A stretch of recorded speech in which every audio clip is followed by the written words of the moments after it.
Welcome to Brilliant NCERT YouTube channel. जय हिंद, नमस्कार साथियों। मैं शुभम जांगड़ा स्वागत करता हूं आपका आपके अपने यूट्यूब चैनल ब्रिलियंट एनसीईआरटी पर। सो गाइज, आज जो है हम फिर से आपके लिए हाजिर हैं एक नया टॉपिक लेकर, जो कि रहने वाला है पानीपत का प्रथम युद्ध। पानीपत का प्रथम युद्ध कब हुआ, कैसे हुआ, कहां पर हुआ, किसके बीच हुआ, सारा इस वीडियो में डिटेल में डिस्कस करेंगे। होप है कि आप वीडियो को बीच में स्किप नहीं करेंगे, अदरवाइज आपके जो कई कॉन्सेप्ट्स हैं बीच के वो रह जाएंगे। So without a further adieu, let's get started our video guys. एक बार इंट्रोडक्शन सा करवा देते हैं पानीपत के युद्ध से आपका। तो पानीपत का जो पहला युद्ध है वो 1526 में लड़ा गया था, 21 अप्रैल को। और ये बाबर और इब्राहिम लोदी के बीच जो है ये युद्ध लड़ा गया था। और दिल्ली से लगभग थोड़ी ही दूरी पर जो पानीपत शहर स्थित है, हरियाणा के अंदर है फिलहाल में, वहां पर जो है ये युद्ध लड़ा गया था। आइए अब देखते हैं कि जो कंपिटिटर्स थे इस युद्ध के, दोनों बाबर और इब्राहिम लोदी, उनके बारे में थोड़ा थोड़ा इंट्रोडक्शन हो जाना चाहिए। तो सबसे पहले जो रहने वाले हैं वो थे इब्राहिम लोदी। इब्राहिम लोदी जो हैं दिल्ली सल्तनत के दिल्ली सल्तनत थी उसके लास्ट रूलर थे, जो कि लोदी डायनेस्टी से बिलोंग रखते थे। और सिकंदर लोदी जो उनके चाचा थे, उनके बाद वो लोदी डायनेस्टी के जो है रूलर बने, जो कि 1516 से लेकर 1526 तक दिल्ली के गद्दी पर बैठे, दिल्ली पर उन्होंने शासन किया। लेकिन उनकी आर्मी जो थी वो बहुत बड़ी थी बाबर से, और उनकी आर्मी में लगभग 1000 हाथी और 1 लाख सिपाही थे। तो इजीली वो इस युद्ध को जीत सकते थे। लेकिन वो कहते हैं ना कि स्ट्रेटेजी चेंज द गेम। जो जंग की नीतियां होती हैं वो अच्छी होनी चाहिए, नहीं तो जंग जो है बनी बनाई भी हार जाते हैं। उनके पास स्ट्रॉन्ग आर्मी थी फिर भी वो हार गए, इसके क्या रीजन थे वो भी बताएंगे। अब देखते हैं बाबर का कि बाबर का क्या था। बाबर जो है अफगानिस्तान के फरगना शहर का रहने वाला था। उसे विरासत में सबसे पहले फरगना शहर ही मिला था। वो तैमूर वंश का शासक था, ठीक है। और अपनी माँ की तरफ से चंगेज खान का भी जो है बाबर वंशज था। तो बाबर एक मतलब बहुत ही सटीक लड़ाका था और कई युद्ध उसने जीते। फरगना शहर को भी एक दो बार उनके जो भाई थे उन्होंने कैप्चर कर लिया था, उसको भी उन्होंने दोबारा कैप्चर किया। और फिर आता है इंडिया का नंबर। तो बाबर इंडिया आया कैसे?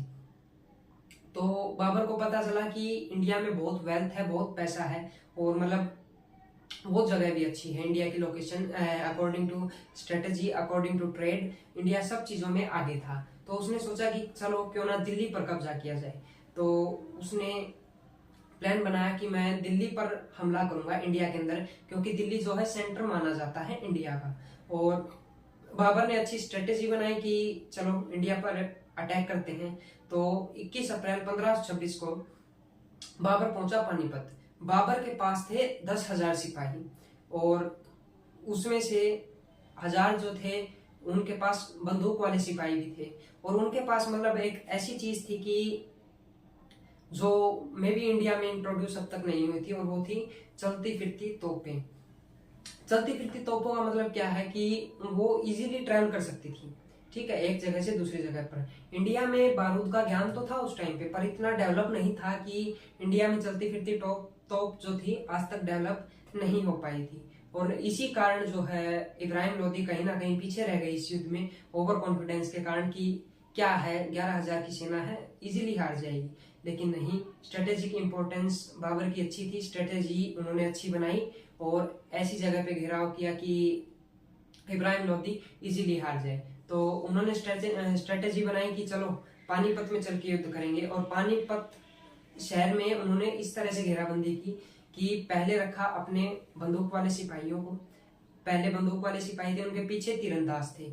और बाबर जो है बंजारे लड़ाकों की सेना रखता था, जिसकी उसकी सेना में जो है अच्छा कोऑर्डिनेशन था और अच्छा भाईचारा था। तो इसी कारण जो है उनकी सेना कहीं ना कहीं अच्छी थी इब्राहिम लोदी से कई मामलों में। और सबसे फर्स्ट जो लेयर उसने बनाई थी, सबसे फर्स्ट जो लेयर थी वो उसकी थी चलती फिरती आग बरसाने वाली तोपों की।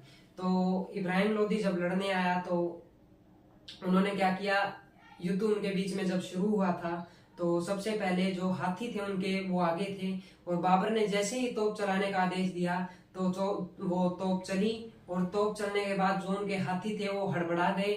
हड़बड़ाने के बाद वो अपनी ही सेना को कुचलने लगे। कुछ सिपाही वहां पर जो है हार गए, कुछ सिपाही जो है शहीद हुए थे और जो बचे थे वो भाग खड़े हुए। इसी तरह जो इब्राहिम लोदी को बाबर ने 21 अप्रैल 1526 को हरा दिया गया बाबर के द्वारा इब्राहिम लोदी को, और दिल्ली पर जो है कब्जा कर लिया गया बाबर के द्वारा। और यहीं से शुरुआत होती है भारत में मुगल वंश की। इस 21 अप्रैल 1526 ने भारत की तारीख को बदल दिया और भारत में एक नई डायनेस्टी का जो है रूल शुरू हो गया। और मुगल वंश में भी बहुत अच्छे अच्छे राजा हुए हैं। इस पर एक सेपरेट वीडियो बन सकता है, वो कभी नेक्स्ट पार्ट में डिस्कस करेंगे। अगर इसमें डिस्कस किया तो वीडियो लंबी हो जाएगी।